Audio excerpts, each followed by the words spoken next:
Hey Liverpool fans, have you seen the latest release? At AnfieldIndex, we've teamed up with LiverpoolFC to announce that the brand new 24-25 LFC Nike home kit and anthem jacket are out now, and they're hotter than ever.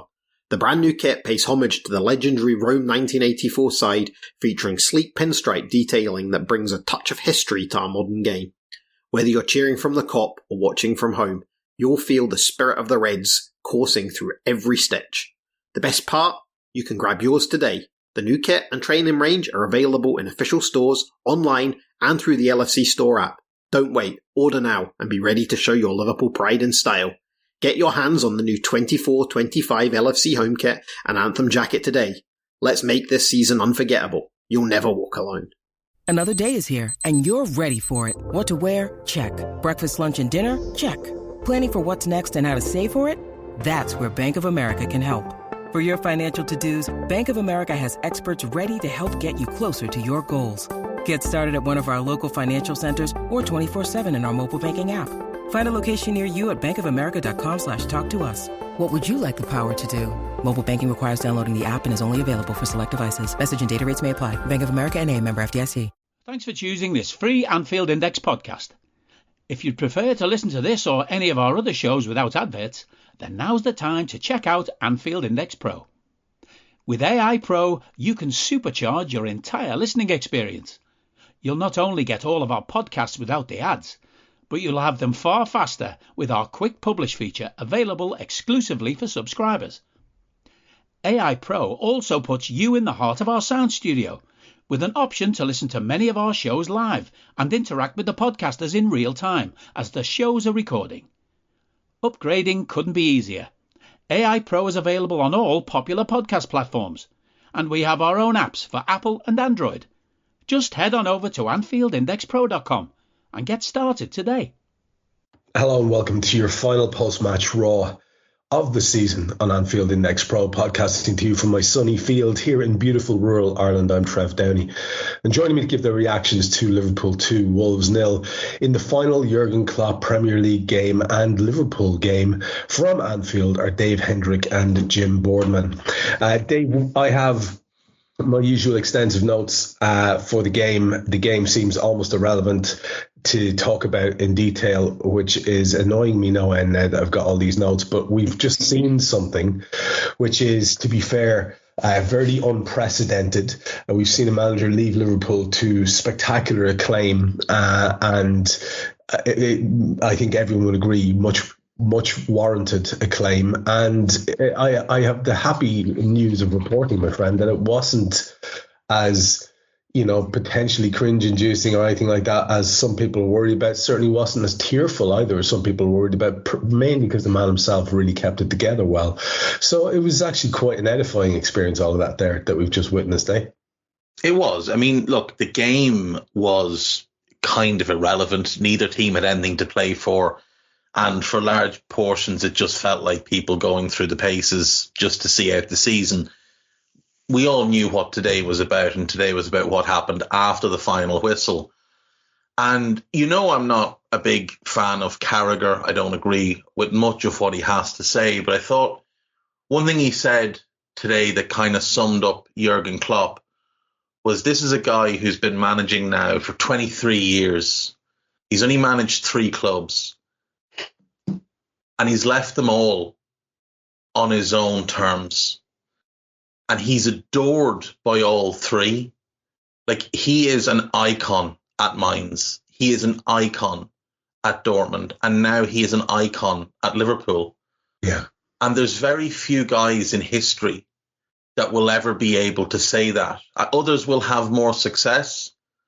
And, obviously he's got a contemporary who operates in Manchester who's won more, but none of them will be as beloved as he is.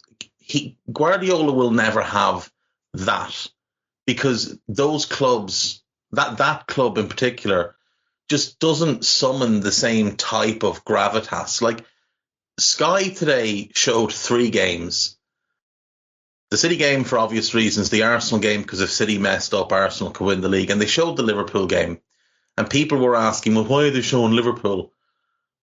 the reason they were showing Liverpool is because Jurgen Klopp leaving matters more, not only to Liverpool Football Club, but to world football as a whole, than pretty much anything else that took place. I guarantee when the viewing results or the viewing figures come out, far more people have just watched Jurgen Klopp's farewell than watched City get presented with a trophy. I'd imagine that's a nailed-on certainty, and it was something that struck me immediately as the game was starting, that we were getting shots of John and Linda up in the stand, and it's lovely and it's sunny, and I happen to know several friends who were over at the game, and I was just thinking, well, they're in the right place because more people are paying attention to this today, and whatever this is, the occasion that it is, then are paying attention to the fact that City are winning yet another league. And, the ins and outs of that can be discussed at some other time. We don't have time for or the inclination to do that today. And Jim, just to bring you in really quickly as well, I'm delighted it got to be the celebration that the man deserved. The win was brilliant. I think we were all sort of hoping for a Cop-End goal. That was just going to be a bit of icing on the cake. But to be honest, it was just a nice reminder, and there has been a bit of that in recent weeks since the pressure's been off, that we can actually be brilliant. Like, there was that wonderful spell against Spurs. It looked like we really should have done the business more comfortably in the last game, but sort of fucked it at the end. And then, today there was pretty much, if not 100% dominance, then it was a very, very definitive victory. And it was a nice reminder, that little run of games, that, there is a lot of good football to be played yet in these guys. And that was put together by the guy who celebrated the end. So it came good, man. It did come good. And, you don't know what it's gone until it's gone. And there's been a lot of, well, for myself, a lot of the time I've just been sort of almost been in denial, think, that's a problem for further down the line. He's still the manager now. Let's just enjoy what we've got while we've got it. And now that moment's come, hasn't it? He's not the manager anymore. Although Liverpool are trying to make as much money out as they can out of him, I suppose, until he does finally leave. But no, he's not the manager now. He's managed his last game for us, and we've got to look to the future. And Klopp told us to in his own way at the end of the game with that speech that he did. I was dreading it. I thought it was going to be cringeworthy.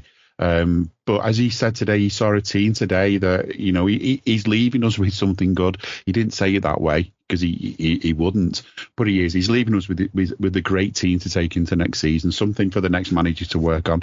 And if I'm not mistaken, it's basically Klopp announced the new manager before the club did. I don't know. Yeah. We got everyone singing his name. But that's the thing, this is the new manager we've got. There's a big change to the setup. We had to go through, it felt, this is where it did feel a bit cringy. All the individual backroom members of staff who were leaving, being recognised. They deserve recognition. I'm just a bit worried it might drag on. But, it just underlines there are big changes ahead. And my worry is that we've thrown too much out. We're changing too much all in one go. But let's wait and see. The underlying thing that Klopp told us to do from the beginning was to believe in the team. And that stuff about turning us from doubters into believers. And when you see moments like we've seen from the team today, when you see moments like we've seen in recent games, like you mentioned against Spurs, sadly at times it wasn't enough. Sadly at times we just didn't have enough of that belief maybe in us to get us over the line. But the thing is, when you do believe, it can take you further. And I think that's been the thing that, if anything, during Klopp's time, he in some ways, some might disagree, but there's plenty that say he's kind of overachieved for us. The plays he's had, the signings we've made, the competition we're up against in terms of cash, never-ending amounts of cash from certain people. He's the only manager to stop Guardiola from winning the league in the last however many years.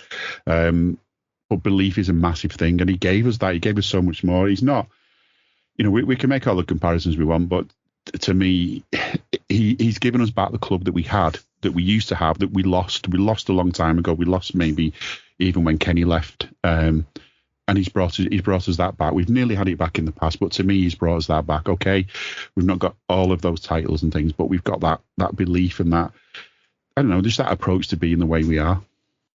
That's a huge part of it, Dave. Just to bring you back in this, you and I have lamented at length about the lack of trophies, and probably had a reputation of being sort of sourpusses on the back of that.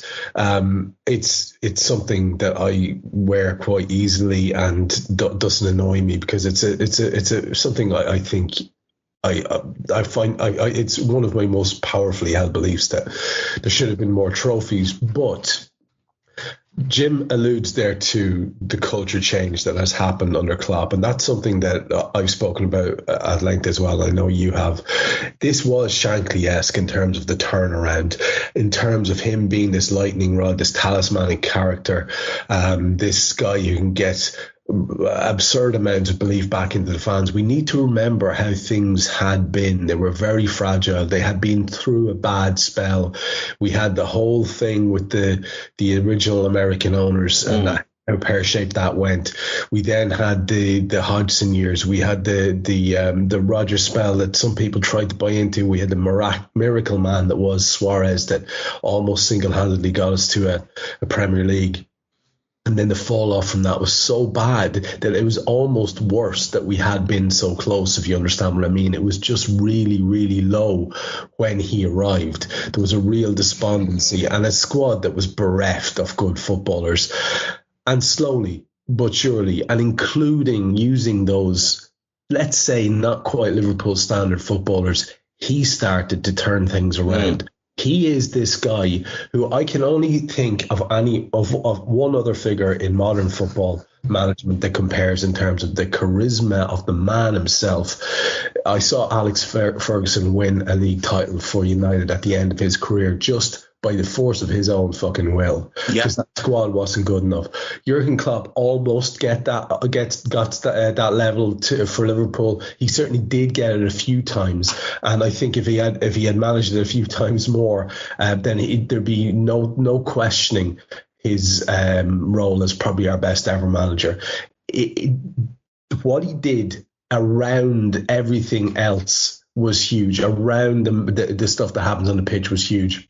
And then to actually contribute the long-awaited league title, to contribute one of the European Cups, which makes us, England's most successful club in that competition.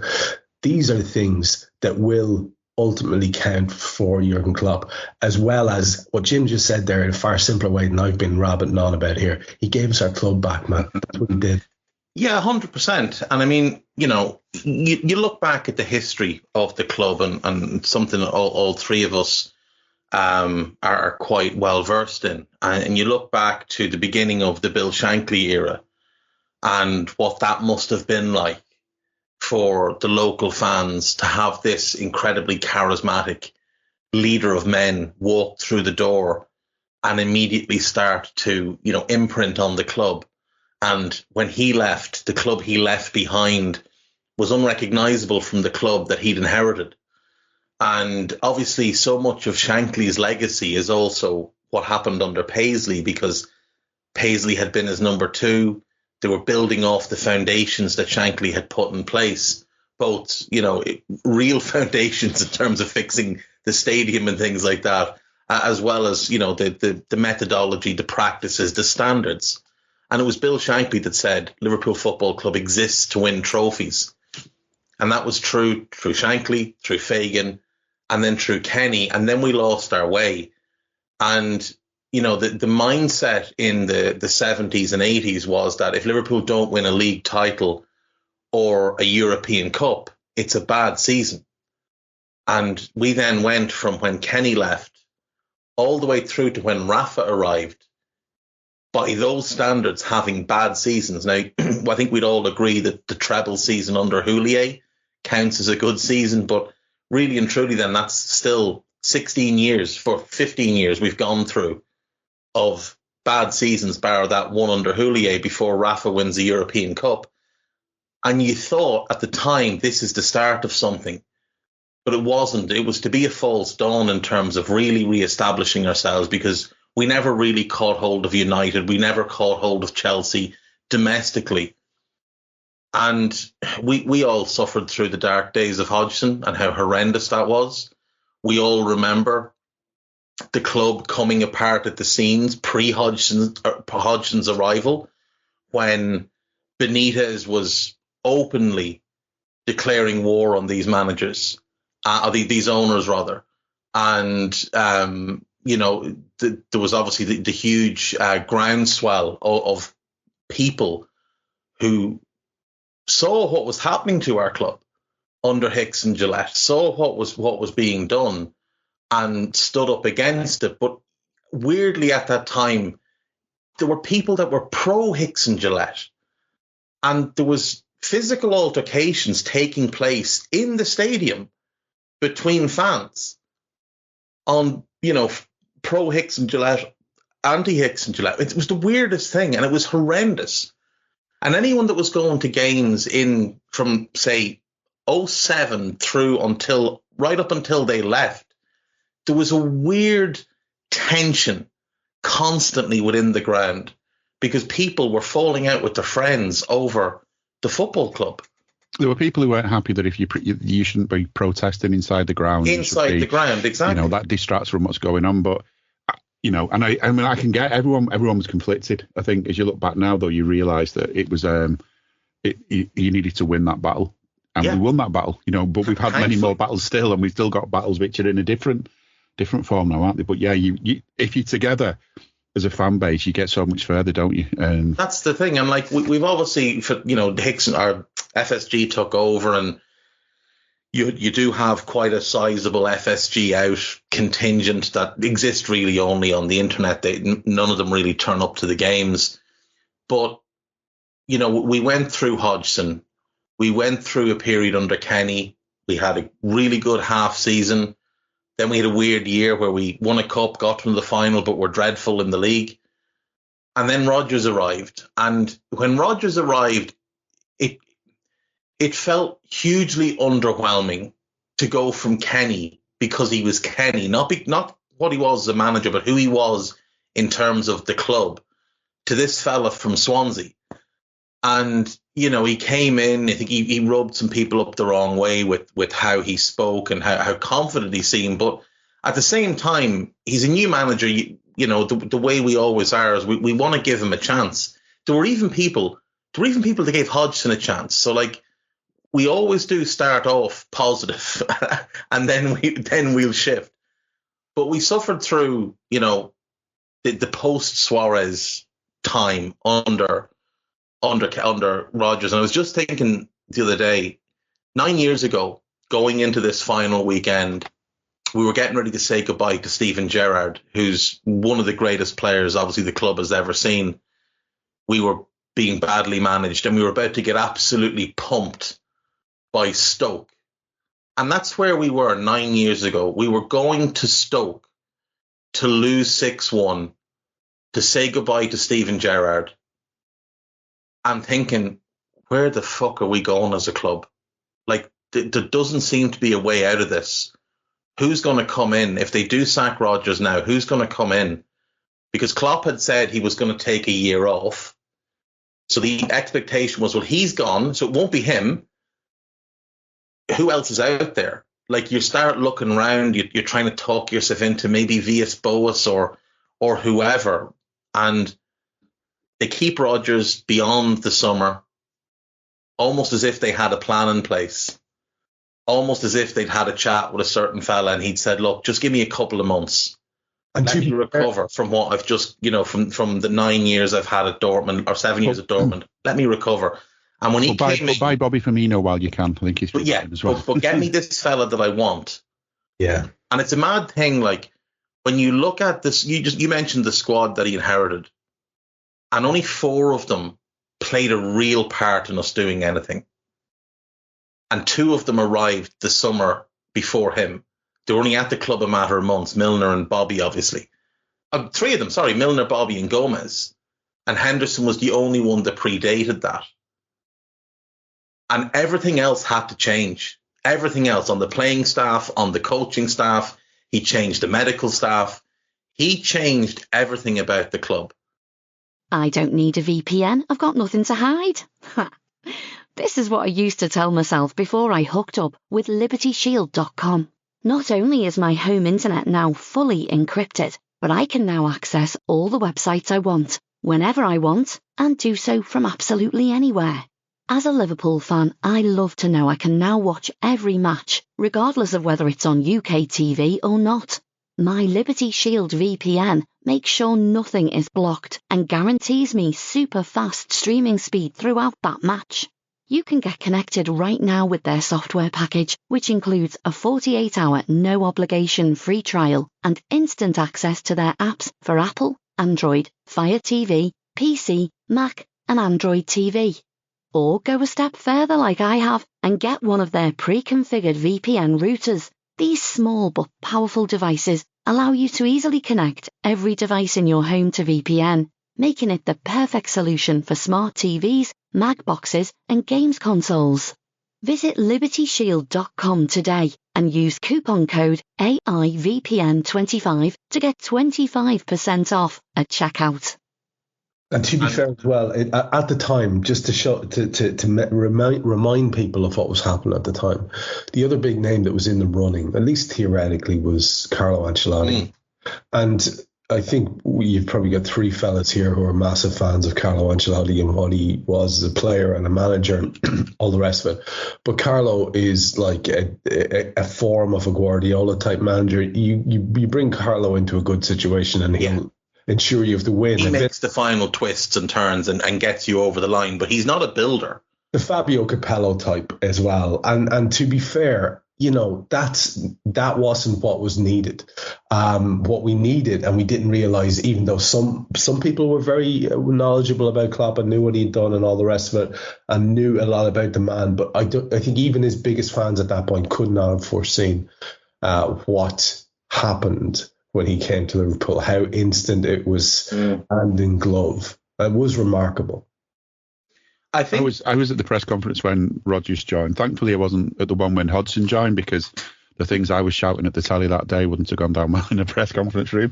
But when Rodgers joined, I was there. And again, I was in that frame of mind of let's be positive, let's see who this guy is, let's give him a chance. You know, he's not my choice kind of thing, but, you know, let's give him a go.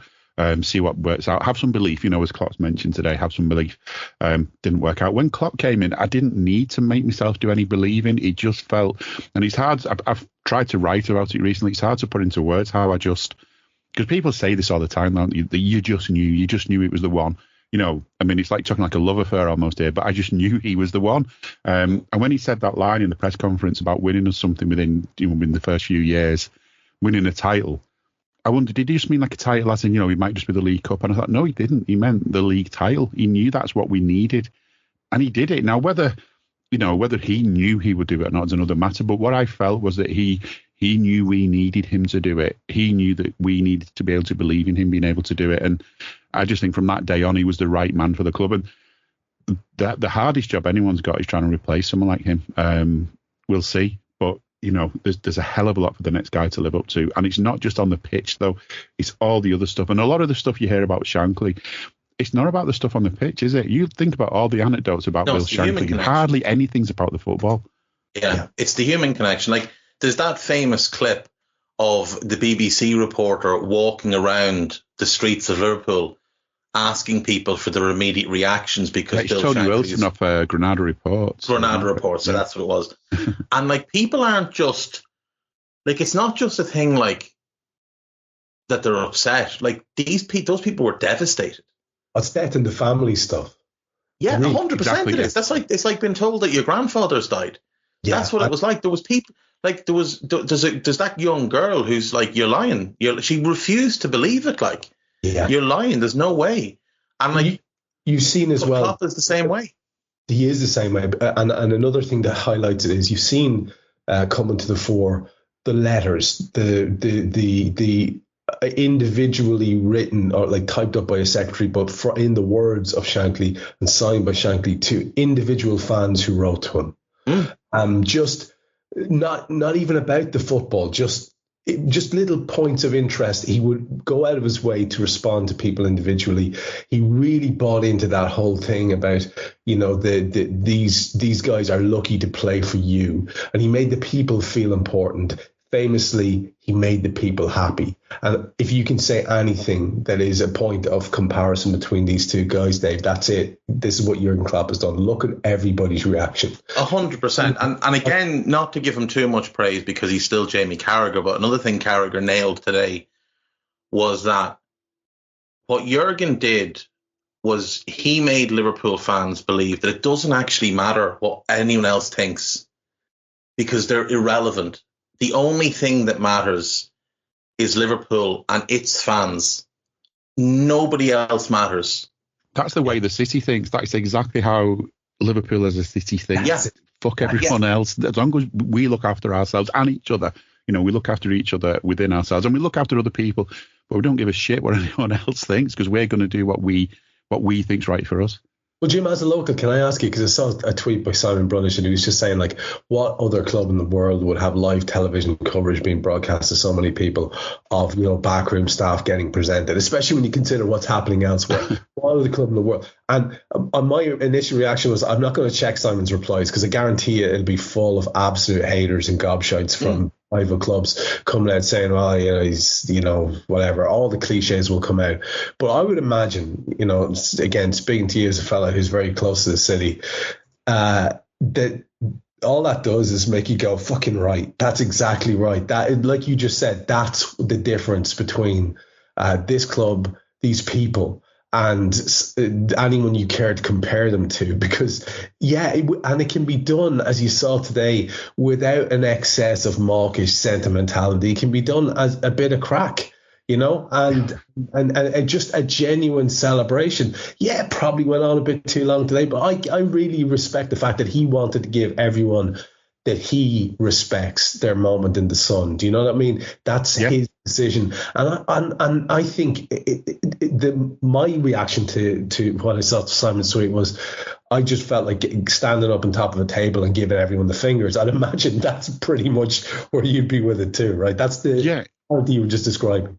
Yeah, 100%. But the thing is, and that's totally right. But there's a lot for all those sort of online troll type people who just look for the first thing to have a go. The sort of people who use Hillsborough to have a go at people, the sort of people who would probably be more openly racist if they weren't in fear of it, the kind of people who just hate, they've just got hate built in them. As well as those, there are a lot of sort of genuine people. My daughter, one of her mates from college, she left college a few years ago, she still keeps in touch with a mate, and a mate who's an Arsenal fan, for some reason, living up north, I don't know, is an Arsenal fan. And she messaged her when the news about Klopp was out, because she was like you talk about it being a death in the family. This was like, oh my God, you've had the death. Are you okay? Can't believe it. And that's because Klopp wasn't just loved by us. I mean, that's the thing. It's hard to sort of quantify it in some ways, because there are some people who just have it in them to just be haters. That's all they do. The FSG out people, generally speaking, are that type of people. Yeah. The ones who default to FSG out, the ones who come out the woodwork as soon as they can. They probably have different Twitter accounts when it's going well for Liverpool to hate some other way. People really like Klopp. A lot of people were gutted that we got him instead of them. A lot of Arsenal fans especially. But he's been loved by a lot of people, and that hit me this week. I was reading an article in The Athletic, and apparently they've done a series on Klopp leaving, but the only one I caught was one where they were trying to basically get people to slag him off, and they got some ex-managers who all played, and they went for Pulis, they went for Dyche, they went for, I can't think of what else they went for, all managers who basically praised him and said they'd have done the same thing as him with these things they were trying to use to slag him off. They struggled to find even referees. They had to find something out of an autobiography from 4 years ago or something to get referees. As much as people try and make out, I don't know, in some cases maybe for balance, that he's not loved, he's loved. We love him here. He's loved. Even Evertonians will quietly admit to liking him. Yeah. If you get them on their own. Look, the bottom line of it is that right now Jurgen Klopp is becoming a free agent, and every single club and every single fan base in the world, bar two, would drag their own manager from the stadium and launch him off a bridge to get Jurgen Klopp in. And those two are Man City because they've got Pep, and Atletico Madrid because Diego Simeone, personality-wise and culture-wise, has done there what Klopp has done here. And everybody else, and Arsenal fans can lie through their back teeth about Arteta being a genius. They would drag him from the stadium, mess his Lego head up, and lob him off a bridge into the Thames if they thought Jurgen Klopp would take that job. That is the fact of it. Regardless of what people want to say online, we all know Twitter's not real. It's just a place where trolls and scumbags exist, and the rest of us try and navigate our way through. Regardless of what people say, this guy is adored throughout the game, because he doesn't just stand, even though he does build up that kind of us against the world mentality. He doesn't do it the way Mourinho used to do it. He does it in a way where he does it internally, but yet he also, when he talks about the PGMOL, when he talks about the political side of the world, when he talks about football has been overplayed, he's not doing that just for his own benefit. He's doing that for the greater good. And whether other managers have the courage of conviction to actually come out and say, yeah, do you know what, he's right, and I fully agree with him or not, every one of them privately is nodding their head and going, do you know what, I'm glad he's saying it, because it carries weight when he's saying it. The only one that might not is Chris Wilder, but Chris Wilder's just taken a team down that's one of the worst in Premier League history, so who cares about him? Every one of them agrees with him. Chris Wilder had some very, very traumatic sandwich-based experiences that we should all get a little bit more understanding about. It's true. It's true. Sandwiches and 104 goals conceded. Congrats, Chris. That's a record that will never be broken, by the way. I'm glad that both of you brought up the Twitter troll and internet oddball reality. An awful lot of people tell you that's not real. It can feel quite real if you're on the receiving end, but the truth is it's not real. And the truth is, as you guys have both pointed out, this is a fella who is beloved. I'll tell you how I know. In my interactions with normal humanity, I have friends of mine, work colleagues, when the thing was announced, came over to me and again approached me like kind of from the side with a hand on the arm and said, how you doing, man? You okay?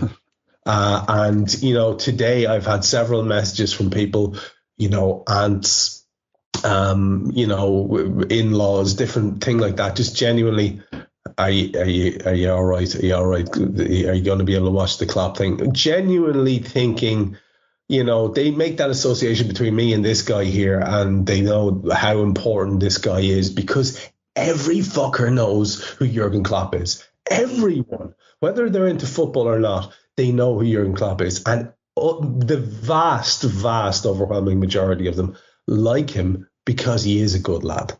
Has he got it in him to be a needly bastard when things are going against him for his football club? You're fucking right, he does. And that's why we love him. That's part of the reason why we love him.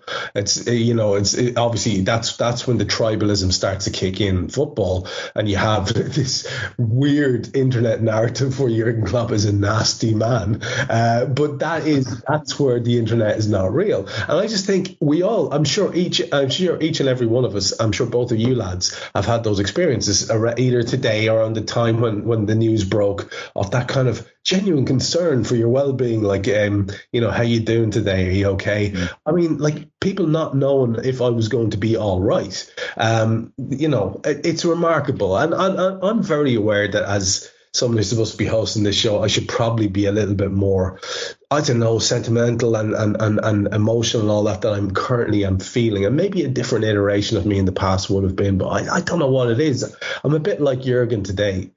Standing up there in front of everybody. It's just, maybe at some point it'll hit me. Maybe, as he said, later on tonight, maybe in a week's time, I'm still about a week away from able to be gone out for a few pints. Maybe then it'll hit me. Maybe I'll get all sentimental and morose and start doing a lot of tweets. I can't get into all that because there's a lot to celebrate. There is a lot of fun that we can wring out of the tail end of what happened today. Jim, just on the match as a kind of a lip service thing, and not to go into the details of the match at all, but when you look at the team that went out today and you look at the bench that we had as it started, this is what you can see where I'm going with this. Jurgen made a big point at the end of talking about how the club is left in a better state than it's possibly ever been. He said, I'll have to talk to Kenny about that, but it's probably in a better state than it's ever been. We'll get on to the things that he did with the chants and stuff like that in a second, but that was a point he was going out of his way to make. Like, I told you, like, you this quote about how you judge when you're leaving a club and what way do you leave the club after you. And if you look at our team today, where we line up with Alisson and Trent and Kwanzaa and Van Dijk and Robertson and Elliott, Endo and Mack in midfield, Mo Salah, Gakpo and Diaz, and then on the bench you've got Joey Gomez, you've got Ibu Kanate, you've got Dom Szoboszlai, you've got Darwin Núñez, holy shit, you've got Curtis Jones, Diogo Jota, Ryan Gravenberch, Kevin Kelleher and Conor Bradley. I mean, he ended the season there with a hugely strong set of lads. And that is the legacy right there. And that is the point he was trying to make. And I think, it's hard to argue with it, isn't it, Jim? Yeah, and before the game, I sort of looked at the team and I thought, right, strong team. And I thought, if so this is his last game, like this, you sometimes think, who's your strongest team? Like if it was a Champions League final, which team would you put out? And in a way, today was that kind of day for Klopp. It's his last game, so you're going to put your first choice team out, maybe not. And looking through the team, I'm thinking, I really don't know what his first choice team would be, and that's not because it's a matter of like trying to pick the least shit left back out of a selection of them, or the least unreliable centre forward out of a collection of them. These are all decent players, and maybe the back four you would have swapped Quanta out for Konate if everyone's fit and well, but would you? Quanta's been so good this season, and you start going through the rest of the team and you think in the same way, would Jota start if he was fully fit? Maybe, but then again, it's just so much choice, and this is the thing, whatever his first choice team is, I don't know, doesn't matter anymore, he won't be picking it, but whoever comes in next from just that selection of players is going to have some problems in a good way. Who do I pick? Who do I leave out? Don't get me wrong, we can still strengthen. The worst thing you can do in football is stand still. You think you're nearly there and you think by standing still we'll make the next step. No, if you're a step away from where you want to be and you can't stand still, so there needs to be work done this summer. But, I mean, it's tweaks rather than wholesale changes needed. If Klopp had joined us in the summer before he did join us, there would have been so much money needed to kind of fix that squad. In the end, he kind of got a partial season dealing with what he'd got, maybe having some money to spend in the winter window and so on. To me, there's no massive transition needed unless the manager that comes in really wants to change things and just hasn't got that type of player. I think the manager that comes in has got an amazing squad to choose from. That, people that talk about legacies, I mean, how much did Klopp have a say in getting us better training facilities? I'm sure he didn't say quiet on it. How much did he have a say in getting us a bigger ground? I'm sure he wasn't quiet on it. Whether that's down to him or the owners, one of the first things he did was get involved of the design of the main stand. Yeah, that was in construction when he walked in. To get things like dressing rooms placed where they are, and certain decisions had been made by the previous fella. And Jurgen walked in and just went, no, that doesn't work. Let's do it this way. And when Shankly joined the club, there's a story about him getting down to Melwood and the pitches were a mess. And he and others were just basically off their own backs, bringing wheelbarrows in, digging through the soil and moving stones and all sorts of shit out the grass, out the pitch, working to get the pitch better. And, it's another parallel, isn't it? I mean, don't get me wrong. I am sure Klopp would have brought a wheelbarrow and a spade and started doing the same if he'd needed to, but he's done it in a different way. And yeah, you're right. The team today, plenty to choose from. How nice would it have been if over the whole of the season we'd had those players available and not so many injuries? But that's the thing for another day. Hey guys, it's Eddie Gibbs from Anfield Index here. I hope you're enjoying this podcast, and I'm sorry to call time on the show before it ends. In the current climate, it's tougher than ever before to offer podcasts for free. At Anfield Index, we produce over 75 free shows every month, which I'm confident is unparalleled in the LFC sphere.